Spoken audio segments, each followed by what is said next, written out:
Ученици, добар ден.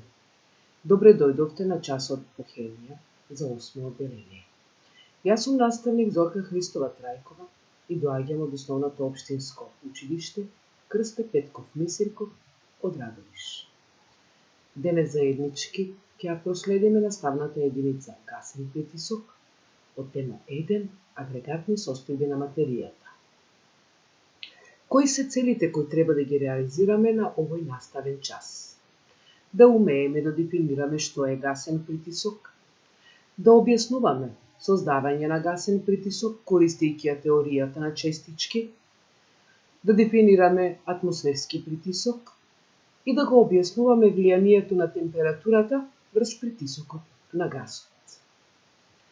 Пред да преминеме на новата наставна единица, да се потсетиме за агрегатните состојби на материјата. По дефиниција, агрегатна состојба е всушност густината на супстанцијата и таа е во зависност од температурата, притисокот, големината на частичките од кои е изградена супстанцијата и меѓумолекуларните сили. Се разликуваат, веќе знаете, три агрегатни состојби: гасовита, течна и цврста. И добро можете да погледнете разликата помеѓу нив на представените слики подолу. Цврстата агрегатна состојба поседува честички кои што се држат многу цврсто помеѓу себе. Има постоен волумен и постоен облик, за разлика од неа.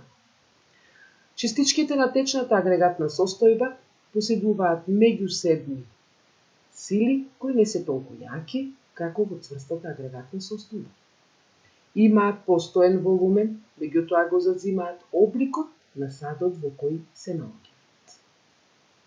За разлика од нив, гасовитата агрегатна состојба поседува честички кои хаотично се движат во сите правици и имаат тенденција да го заземат целокупниот простор кој што им е даден на располагање.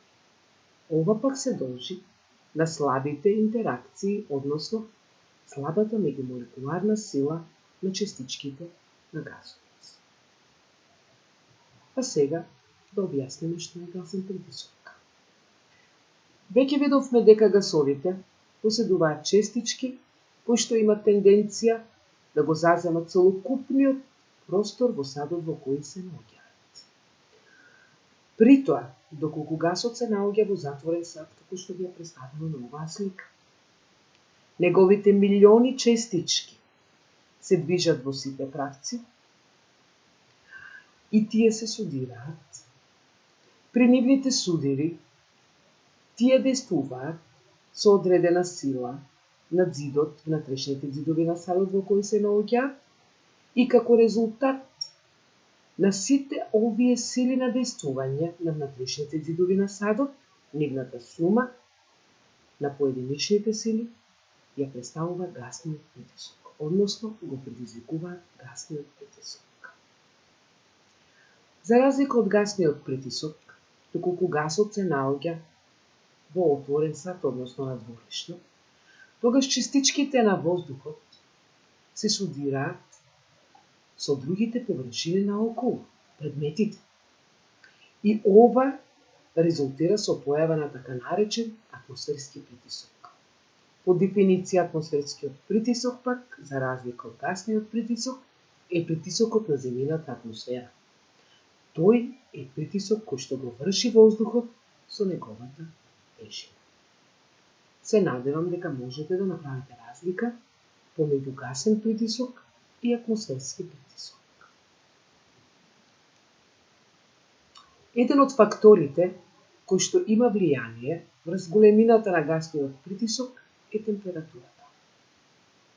Таа влијае право пропорционално, односно, колку е повисока температурата, толку има повеќе енергија, частичките на гасот побрзо се движат, има повеќе судири, посилни судири со внатрешните зидови на садот во кој се наоѓа одреден гас и се резултира со поголем гасен притисок.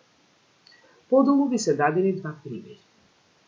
влијание на температура на балон во кој се наоѓа гасот и влијание на гасот во шприцот под дејство на температура. На првата слика имаме балон кој што е поставен во сад со ладна вода и балон кој што е поставен во сад со топла вода. Ја увидувате разликата. Балонот кој што се наоѓа во садот со ладна вода нема доволно енергија од овите частички, што значи дека е намален бројот на судири, односно е помал гасен притисок.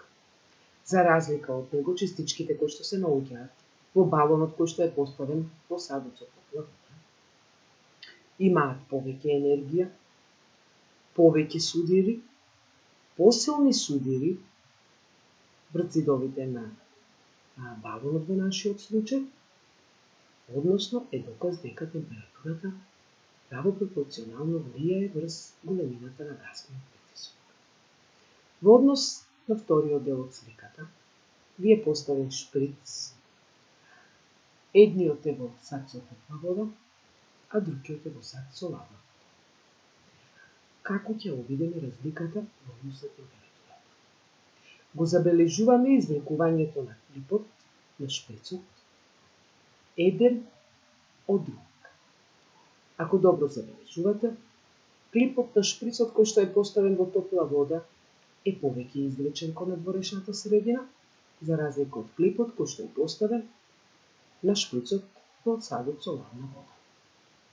Причината е иста. Топлата вода, повисока температура, повеќе енергија, частичките побрзо се движат, удараат по зидовите од шприцот и го извлекуваат како резултат на силата клипот кон надворешната средина. Заклучок. Гасовите имаат притисок како резултат на частичките кои се судираат со зидовите на садот.